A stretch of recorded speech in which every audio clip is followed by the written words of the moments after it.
Shalom, selamat malam Bapak Ibu Saudara sekalian semuanya. Senang pada malam ini kita kembali lagi bersama-sama berkumpul di dalam renungan tengah minggu. Mari semakin hari kita semakin kuat di dalam Tuhan, sehingga orang lain boleh melihat kita bahwa kita itu anak-anak Allah yang sungguh hidup kita selaras dengan apa maunya Tuhan. Sebelum memulai renungan tengah minggu, mari kita berdoa, kita minta pimpinan dari Roh Kudus. Tuhan Yesus, terima kasih Tuhan buat pertolongan Tuhan sepanjang hari ini Tuhan.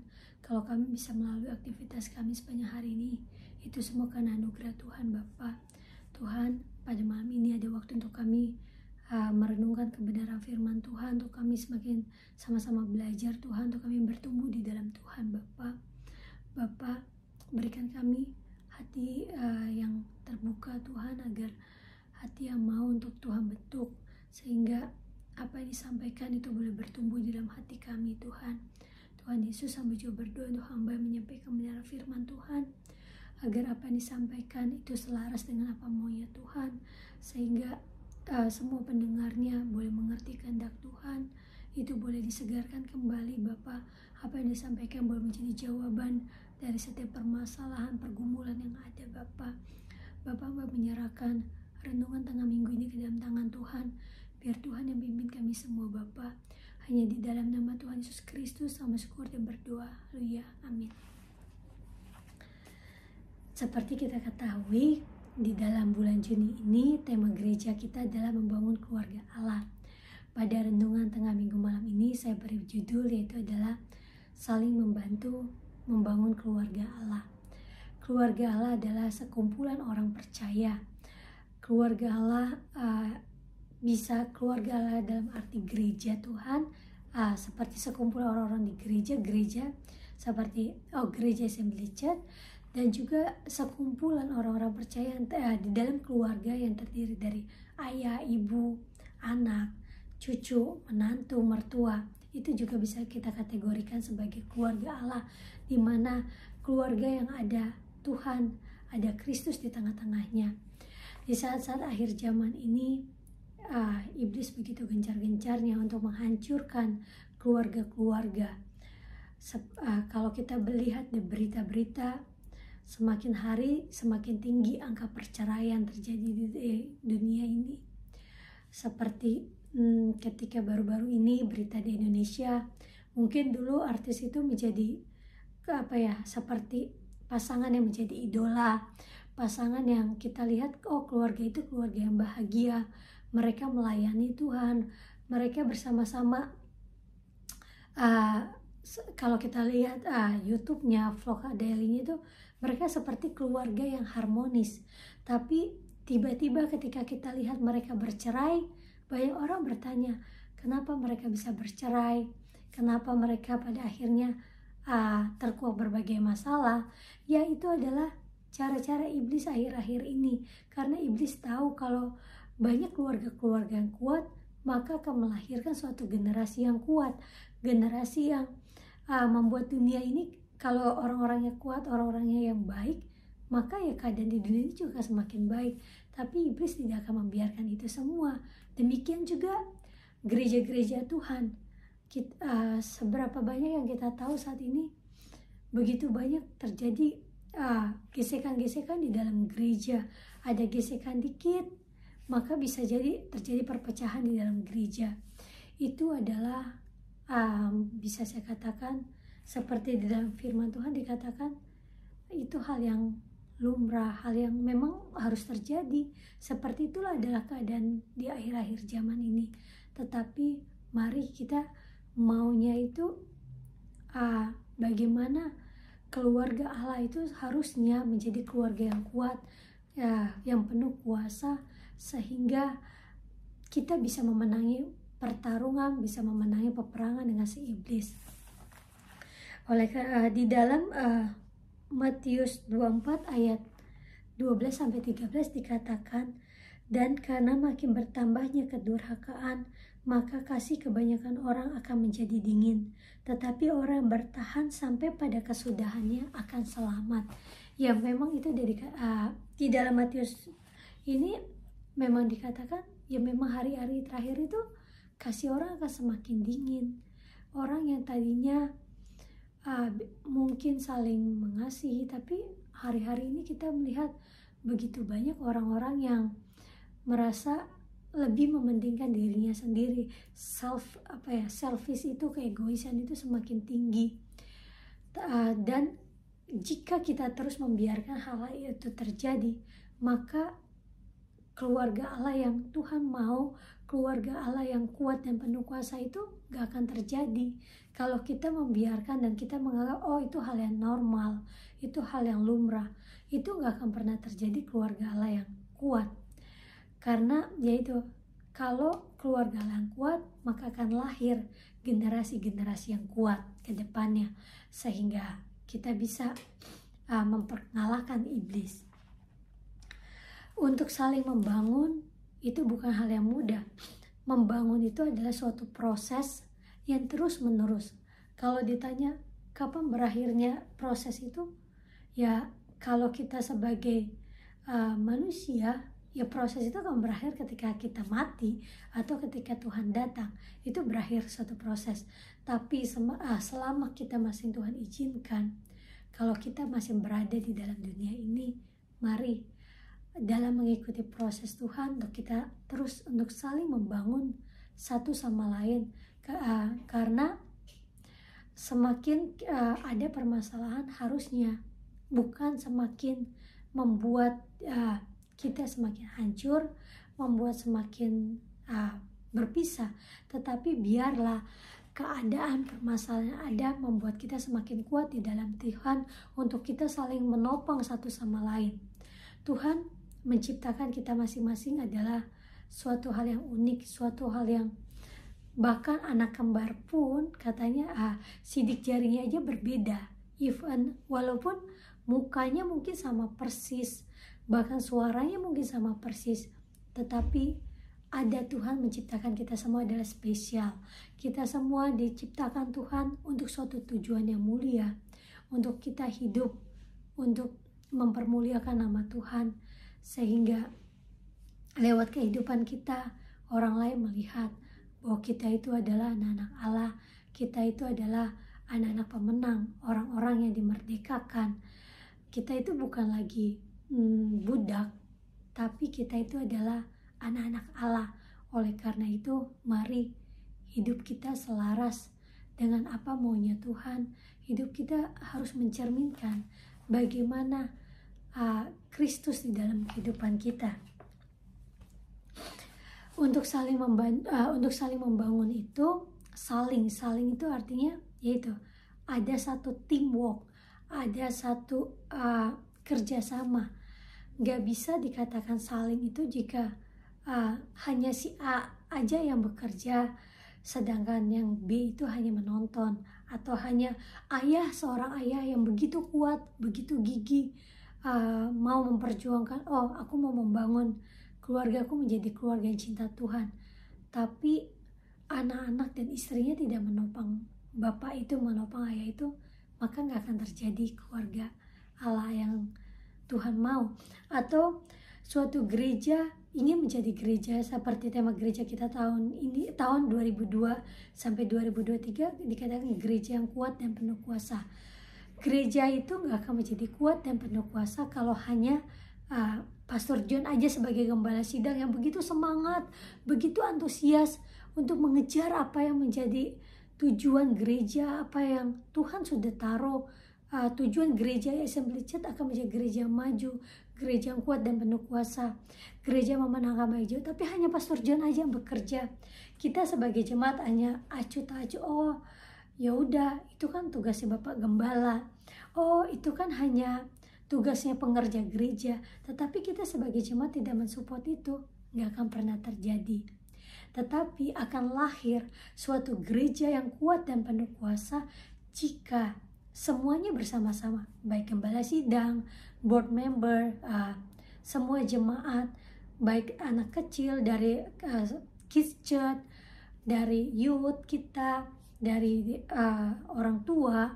Kalau kita bersama-sama bergandengan tangan, sama-sama saling menopang satu sama lain, maka dalam membangun kita saling saling membantu, saling membangun, pada akhirnya yang akan lahir gereja yang kuat dan penuh kuasa, sehingga bangunan keluarga Allahnya, keluarga yang dimana Allah bertakhta itu jadi kuat. Jadi ketika iblis berusaha untuk mencari celah, dia nggak ketemu, karena ketika ada rongga ada celah sedikit, maka anggota yang lain berusaha menutupi, buru-buru ditutupi, maka nggak akan bisa iblis menghancurkan, nggak akan bisa iblis memecahkan, nggak akan bisa iblis membuat bangunan yang sudah terjadi itu runtuh, kalau semuanya saling membantu, saling membangun. Ya, karena Tuhan memperlengkapi kita yang tadi saya bilang unik, dan kita semua punya porsi masing-masing untuk kita saling menolong, saling menopang, sehingga keluarga bangunan itu semakin lebih. Kalau kita pernah main puzzle, ketika kita main puzzle, susun puzzle, blok-blok itu ada blok-blok yang disusun bikin jadi bangunan.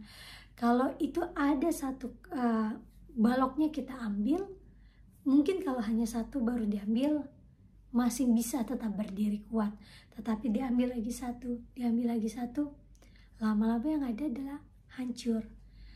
Lama-lama yang ada bukannya semakin naik, mungkin akan naik, tapi pada akhirnya ada satu titik yang kalau bawahnya terus-terusan diambil, ya bangunan itu akan rusak, bangunan itu akan hancur.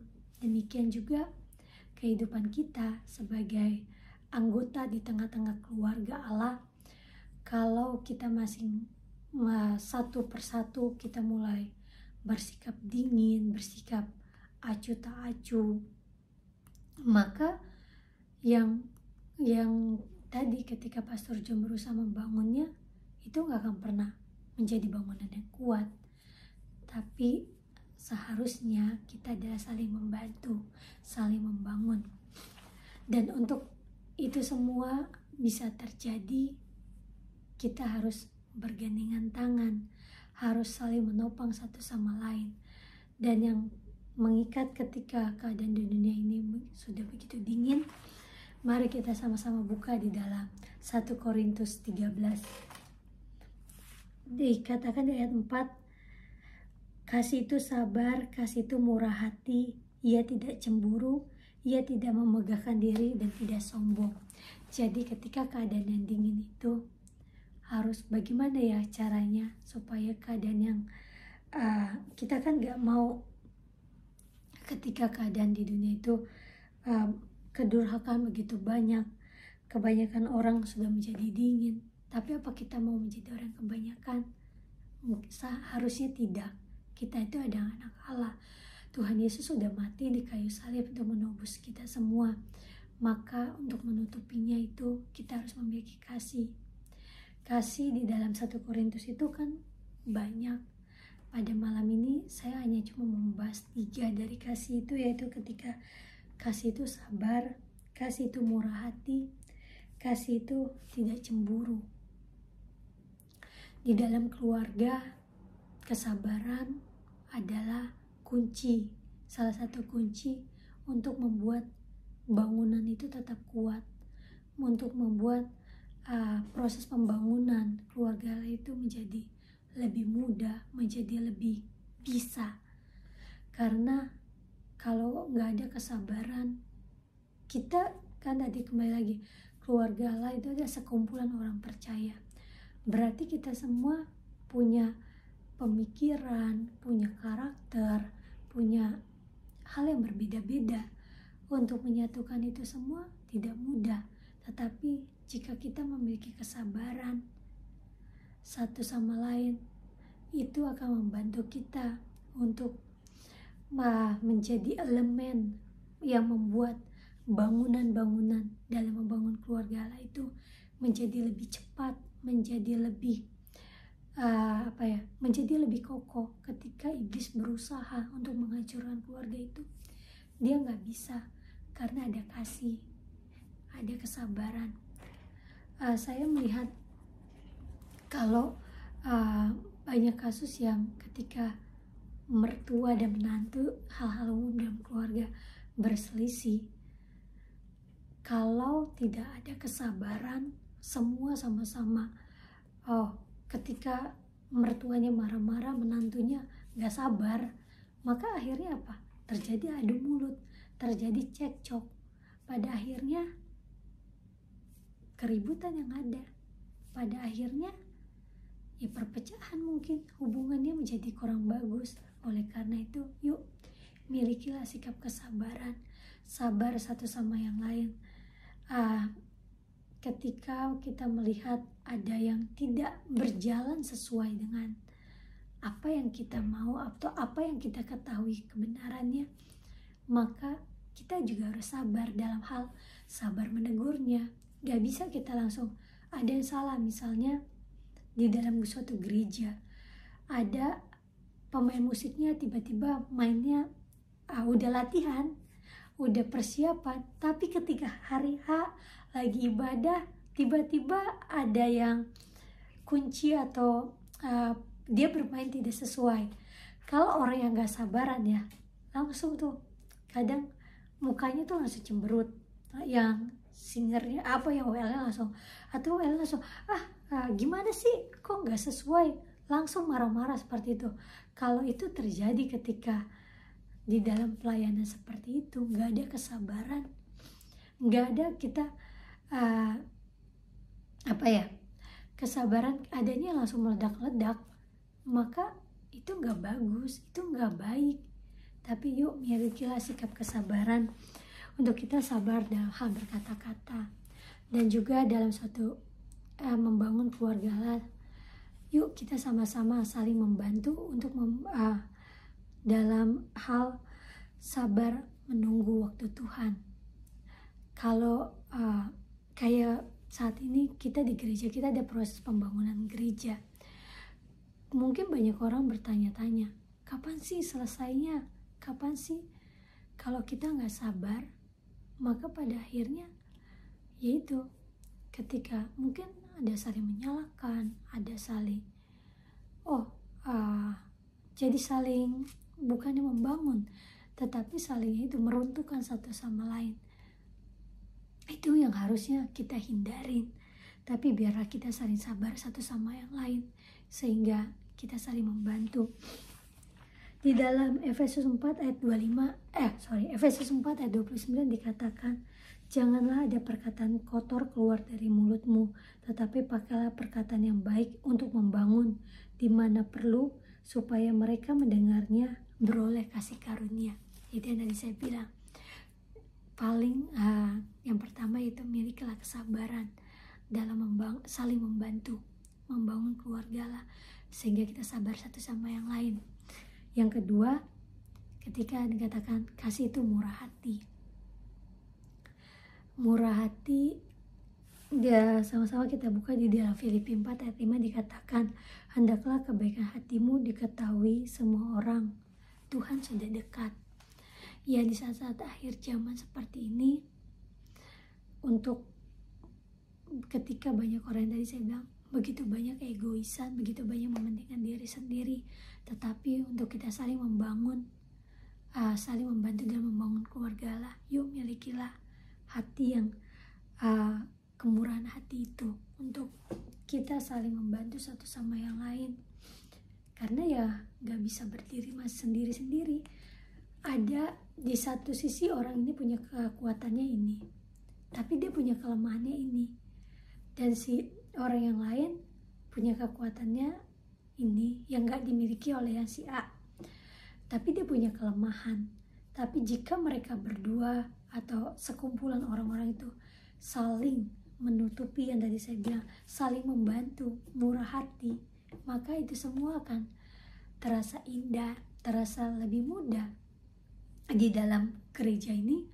Seperti yang Pastor John sudah saksikan di kebaktian minggu lalu, di kebaktian hari Minggu dikatakan, ya begitu banyak orang-orang murah hati di gereja ini, dan itu patut kita syukuri sebagai kita gereja Tuhan, sehingga kita lihat gereja kita makin bertumbuh untuk selaras dengan apa maunya Tuhan, menjadi gereja yang kuat dan penuh kuasa. Yang ketiga yaitu adalah kasih itu tidak cemburu. Salah satu kehancuran keluarga itu adalah keluarga di dalam perjanjian lama, yaitu adalah ketika Ishak punya anak Esau dan Yakub. Kenapa bisa ada pada akhirnya saling perebutan yang ketika Yakub pada akhirnya mengambil dari Esau hak kesulungan itu, karena awalnya itu sebenarnya dimulai dari permasalahan ada di dalam keluarga itu ketika Ishak lebih sayang pada Yakub dan Ribka lebih dekat, lebih sayang pada Esau. Kalau seperti itu adalah hal yang tidak baik, yang pada akhirnya melahirkan suatu kecemburuan, suatu mungkin oleh karena itu ketika di dalam keluarga seharusnya seorang orang tua tidak boleh saling lebih sayang sama yang A daripada yang B. Nggak boleh ada seperti itu, tetapi biarlah semua kita memberikan porsi yang sama, karena supaya jangan hal-hal seperti itu ada, hal kecemburuan. Karena dari hal-hal kecemburuan itu merupakan salah satu yang bisa menghancurkan suatu keluarga. Karena ya Tuhan memberikan kepada kita masing-masing yaitu unik, punya kelebihan dan kekurangan, dan kita nggak boleh cemburu satu sama yang lain, tetapi biarlah kita mempergunakan apa yang Tuhan karuniakan untuk kita saling menopang satu sama yang lain, bukan yang merasa iri jika kita melihat teman kita lebih diberkati. Karena ketika kita melihat ada rasa iri, pasti ada rasa akhirnya kita ingin memiliki apa yang orang lain punya. Di salah satu hukum Taurat dikatakan janganlah mengingini apa yang dimiliki orang lain, yaitu supaya karena Tuhan gak mau kita ada rasa iri, rasa cemburu yang berlebihan. Rasa cemburu itu karena di dalam Efesus 4 ayat 7 dikatakan, tetapi kepada kita masing-masing telah dianugerahkan kasih karunia menurut ukuran pemberian Kristus. Pemberian Kristus karena Tuhan yang menciptakan kita, Tuhan yang tahu apa yang kita butuhkan, bukan apa yang kita inginkan. Karena ya cemburu itu ada karena kita lebih mengikuti hawa nafsu kita dibandingkan kita mensyukuri apa yang Tuhan beri. Oleh karena itu jangan memiliki rasa cemburu satu sama di dalam gereja Tuhan. Kalau kita melihat orang lain dalam tanda kutip kayak kok dia lebih diperhatikan ya, Bapak Gembala sih lebih condongnya ke yang itu. Jangan ada seperti itu, karena kita itu punya Tuhan berikan kita itu masing-masing unik. Kalau kita lihat ada mungkin orang itu lebih, kenapa ada yang lebih ekstra diberikan itu karena ya mungkin orang itu pada saat itu lebih membutuhkan itu. Tapi biarlah masing-masing kita mensyukuri apa yang Tuhan beri, menggunakan apa yang Tuhan beri untuk kita pakai bersama-sama untuk saling membantu dalam membangun keluarga Allah. Bukannya saling menjatuhkan, bukannya saling pada akhirnya saling ngomongin satu sama lain, saling berantem, yang ada perpecahan. Di dalam keluarga juga seperti itu. Tapi biarlah sama-sama kita milikilah kasih. Kasih itu tidak cemburu, tetapi kasih itu saling, yang yaitu malah kita diharuskan untuk saling bermurah hati, sehingga boleh lahir keluarga-keluarga Allah yang kuat dan penuh kuasa. Pada malam ini saya hanya memberikan 3 topik, yaitu yang pertama yaitu ketika kasih itu sabar. Yuk mari kita sabar satu sama yang lain. Kasih itu murah hati. Yang kedua yaitu kasih itu murah hati, sehingga di dalam saling membantu dalam membangun keluarga, ingat, yuk milikilah. kemurahan hati itu, karena kita tahu apa yang kita miliki adalah anugerah Tuhan. Sudah sewajarnya kalau kita melihat orang lain lebih membutuhkan, kita membagikan apa yang kita miliki untuk saling membantu, untuk saling membangun satu sama lain. Yang ketiga yaitu janganlah kita cemburu, karena kita semua adalah Tuhan ciptakan unik untuk kita saling membantu, saling membangun satu sama yang lain. Demikianlah renungan tengah minggu malam ini yang saya bawakan untuk kita terus mengingatnya. Kita itu adalah keluarga Allah. Kita itu adalah harus kita hidup untuk saling. Kuncinya di dalam keluarga itu adalah saling. Yuk saling sama-sama untuk saling bersabar. Kalau yang orang lain dia yang lebih dulu emosi, kita yang harus lebih sabar. Untuk kita itu saling bermurah hati. Yang itu yuk kita sama-sama untuk saling tidak cemburu. Demikianlah renungan tengah minggu malam ini. Mari kita berdoa untuk menutupnya. Tuhan Yesus, terima kasih Tuhan buat penyertaan Tuhan pada malam ini Bapa. Tuhan ajar kami Tuhan untuk kami memiliki hati untuk saling memiliki kesabaran satu sama yang lain Bapa.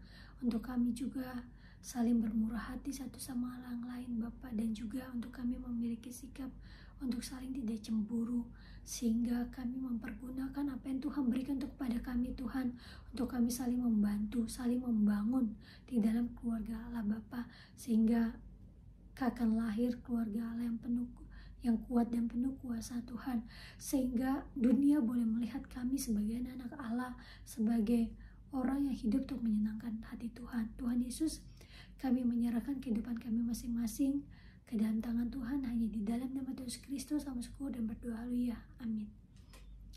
Selamat malam, Tuhan Yesus memberkati.